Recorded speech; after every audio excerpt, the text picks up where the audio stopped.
నమస్కారం సిటీ వార్తలకి స్వాగతం. ముఖ్యమంత్రి చంద్రబాబు పెన్షన్దారులకు బహిరంగ లేఖ రాశారు. ప్రజల ఆశలు ఆకాంక్షలు నెరవేర్చడమే ప్రభుత్వ ప్రథమ కర్తవ్యమని పేర్కొన్నారు. ఈ లేఖలో మీకు అండగా నిలుస్తూ సంక్షేమం చూసే ప్రజాప్రభుత్వం ఏర్పాటైందని పేర్కొన్నారు. మేనిఫెస్టోలో చెప్పినట్లు పింఛన్ను ఒకేసారి 1000 పెంచి ఇస్తున్నామన్నారు. దివ్యాంగులకు పింఛన్ 6000 ఇస్తున్నందుకు సంతోషంగా ఉందన్నారు. జూలై 1 నుంచే పెంచిన పింఛన్లు ఇంటి వద్దే అందిస్తామని, ఆర్థిక సమస్యలున్నా ప్రజా సంక్షేమం కోసం తొలి రోజు నుంచి నిర్ణయాలు తీసుకుంటున్నామని లేఖలో పేర్కొన్నారు. పింఛన్ల పెంపు వల్ల ప్రభుత్వంపై నెలకు అదనంగా 819 కోట్ల భారం పడనుందని, నాటి అధికార పక్షం మిమ్మల్ని పింఛన్ విషయంలో ఎంతో క్షోభ పెట్టిందన్నారు. ఎన్నికల సమయంలో 3 నెలల మీ కష్టాన్ని చూసి చలించిపోయానన్నారు.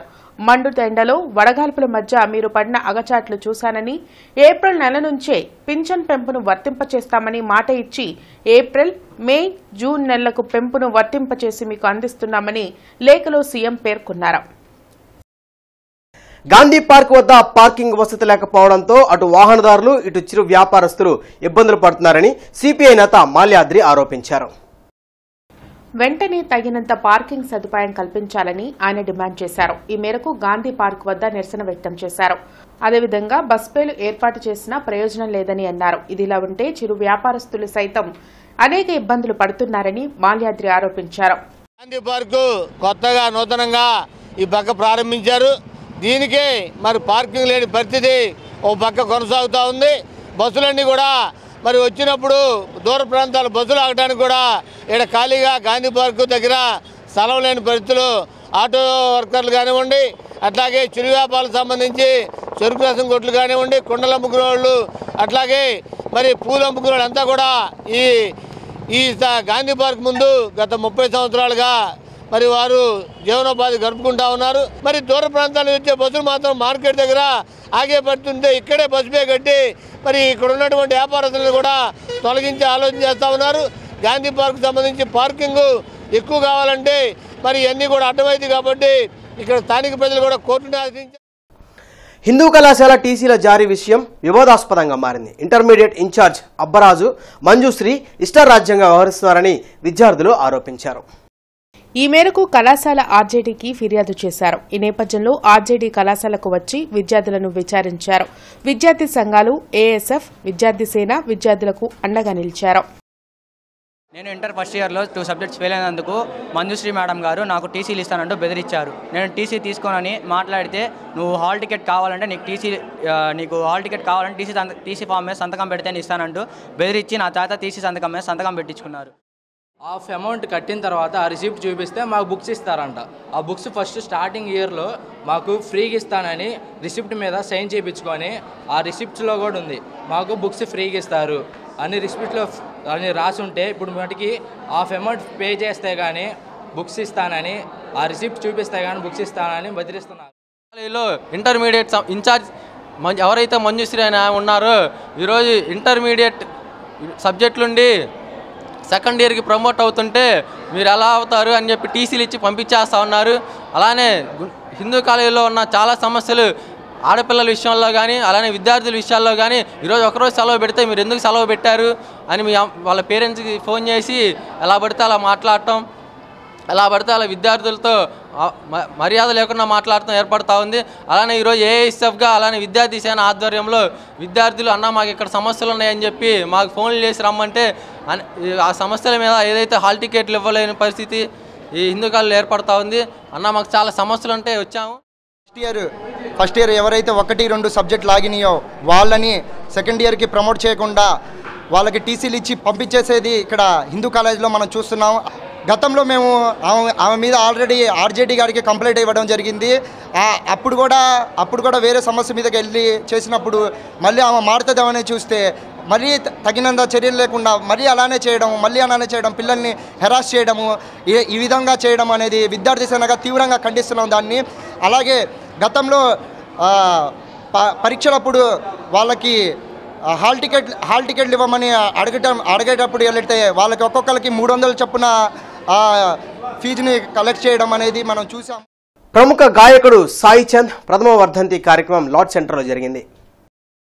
భీమసేన వ్యవస్థాపక అధ్యక్షులు నీలాంబరం నేతృత్వంలో జరిగిన ఈ కార్యక్రమంలో విల్సన్, డేవిడ్ విలియమ్స్, సముద్రాల కోటేశ్వరరావు తదితర నేతలు పాల్గొన్నారు. అంబేద్కర్ విగ్రహానికి, సాయిచంద్ చిత్రపటానికి పూలమాలలు వేసి ఘన నివాళులర్పించారు. తెలంగాణ ఉద్యమంలో సాయిచంద్ కీలక పాత్ర పోషించారని వారు కొనియాడారు.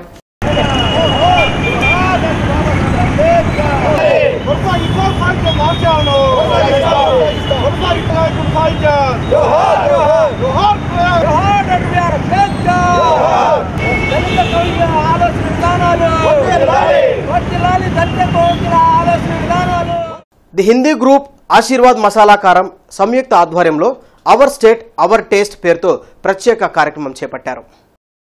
మహిళా మనులు పెద్ద సంఖ్యలో పాల్గొని పలు రకాల వంటకాలు చేశారు. ఫైనల్ పోటీలు జూలై 22 నిర్వహిస్తామని హిందూ గ్రూప్ మేనేజర్ రవికుమార్ తెలిపారు. కార్యక్రమాన్ని రాజు పర్యవేక్షించారు.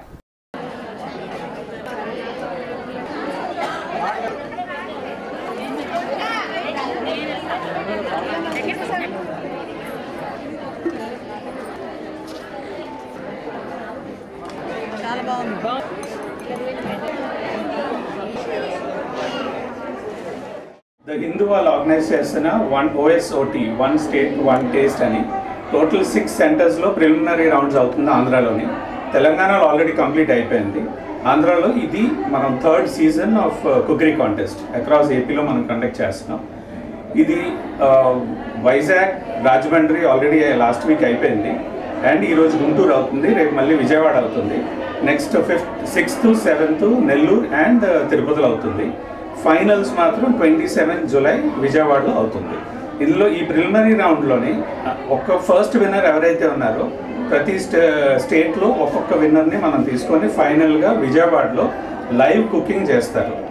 All 6 winner. మాజీ ఎమ్మెల్యే పిన్నెల్లి రామకృష్ణారెడ్డి అరెస్టుతో పల్నాడు ప్రజలు భయభ్రాంతులను వీడి సంతోషంగా ఉన్నారని టీడీపీ పల్నాడు జిల్లా అధ్యక్షులు కొమ్మాలపాటి శ్రీధర్ తెలిపారు. మంగళగిరిలోని టీడీపీ కేంద్ర కార్యాలయంలో ఎమ్మెల్యేలు జీవీ ఆంజనేయులు, చదలవాడ అరవింద్ బాబు ఇతర నాయకులతో కలిసి కొమ్మాలపాటి శ్రీధర్ మీడియాతో మాట్లాడారు. మాచర్ల నియోజకవర్గంలో పిన్నెల్లి సోదరులు చేసిన అరాచకాలకు శిక్ష అనుభవించక తప్పదని చెప్పారు. చట్టానికి ఎవరూ అతీతులు కారనే విషయాన్ని వైసీపీ నేతలు గుర్తుపెట్టుకోవాలని అన్నారు. ఆనందాన్ని కలగజేస్తుంది పల్నాడు జిల్లా ప్రజానీకానికి. అనుకుంటున్నారు వైఎస్ఆర్ పార్టీ వాళ్ళందరూ అనుకుంటున్నారు అక్రమంగా పిన్నెల్లిని అరెస్ట్ చేశారని. ఒకసారి భాగవతాలన్నీ ఒకదాని తర్వాత ఒకటి ఒకసారి గుర్తు తెచ్చుకున్న ప్రజానీకం ఆనందంగా ఉన్నారు. నువ్వు ప్రజాస్వామిక విధానాన్ని తుంగలో తొక్కావు. నువ్వు ఒకటే కాదు, నీ చరిత్ర అంతా ఒకసారి వెనక్కి తీసుకురావాల్సిన పరిస్థితి. నువ్వు చేసిన అక్రమాలు, నువ్వు చేసిన అన్యాయాలు, నువ్వు చేసిన దౌర్జన్యాలు, అక్రమ మైనింగ్, ఇవన్నీ నువ్వు ట్రాన్స్పోర్టేషన్. అనేక మంది తెలుగుదేశం కార్యకర్తల్ని చంద్రయ్యని, జల్లయ్యని పొట్టన పెట్టుకొని వాళ్ళని చంపింది కాక మళ్ళీ చంపిన వాళ్ళ కేసులో వాళ్ళ బంధువులను కూడా ఇరికించి అనేక పాపాలు చేశారు. భూములు కబ్జాలు చేశారు, ప్రజల ఆస్తులు కబ్జాలు చేశారు, అలాగే లిక్కర్ మాఫియా చేశారు. చెయ్యని నేరాలు లేవు. నేరాలు, ఘోరాలు, దోపిడీలు చేసినటువంటి పల్నాడు బ్రదర్స్ని నరరూప రాక్షసులుగా ఈరోజు పల్నాడు ప్రజలందరూ ఇలాంటి వారిని దేశద్రోహం కింద వీళ్ళని తరిమేయాలని చెప్పేసి ఈరోజు ప్రజలు కోరుకుంటున్నారు.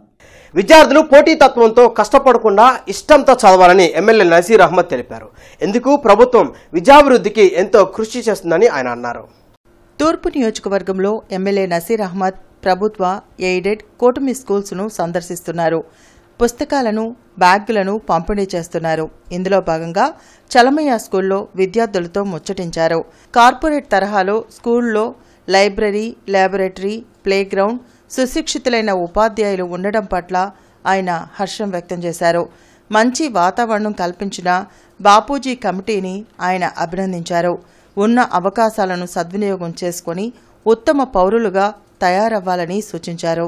అనంతరం విద్యార్థులకు బ్యాగులు, పుస్తకాలు పంపిణీ చేశారు. మీరు చదువుకొని మంచి పొజిషన్కి వస్తే ప్రభుత్వానికి చాలా బరువు తగ్గుతుంది. మీ కాళ్ళ మీద మీరు నిలబడి ఒక మంచి ఉద్యోగము వ్యాపారం చేసుకుంటే ప్రభుత్వానికి అల్టిమేట్ గా ఒక గోల్ రీచ్ అయినట్టు. సో మీరు చదువుకోవడానికి ఇటువంటి అన్ని కూడా ప్రభుత్వాలు ఏర్పాటు చేస్తా ఉన్నాయి. మీ కమిటీలో ఉన్నటువంటి పెద్దలందరూ కూడా నిత్యం మీ గురించి ఆలోచిస్తూ ఏదో ఒకటి ఇప్పుడు చెప్తా ఉంటే ఆయన మళ్ళీ ఇంకోసారి మైక్ తీసుకుంటే ఏం చెప్తాడో అని చెప్పి నేను ఆలోచిస్తా ఉన్నా.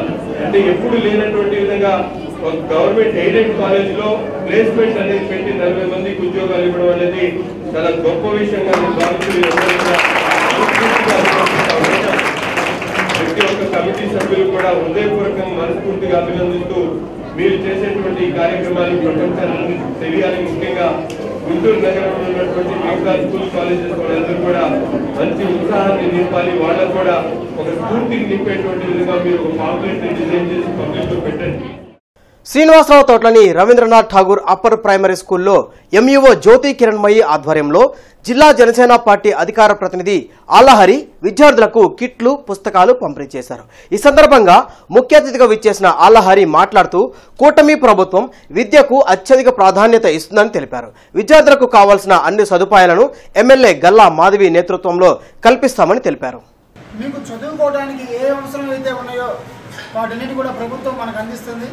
ఆ క్రమంలో అవి మీకు అందించడానికి వచ్చినటువంటి మేడం గారికి మరొకసారి ప్రత్యేకతను తెలియజేస్తున్నాం. చదువుకోవడానికి స్కూల్ వాతావరణం కానివ్వండి, మీ బాత్రూమ్స్ కానివ్వండి, మీకు ప్రభుత్వం పెట్టేటువంటి మధ్యాహ్నం పూట భోజన పథకంలో కానివ్వండి, ఎక్కడ టీచింగ్లో కానివ్వండి, మీకు ఉపాధ్యాయులు పాఠం చెప్పే క్రమంలో కానివ్వండి, మీకు ఎక్కడన్నా సరే ఏమన్నా ఇబ్బంది ఉన్నా ఎలాంటి సమస్య ఉన్నా కూడా మా దృష్టికి తీసుకురండి.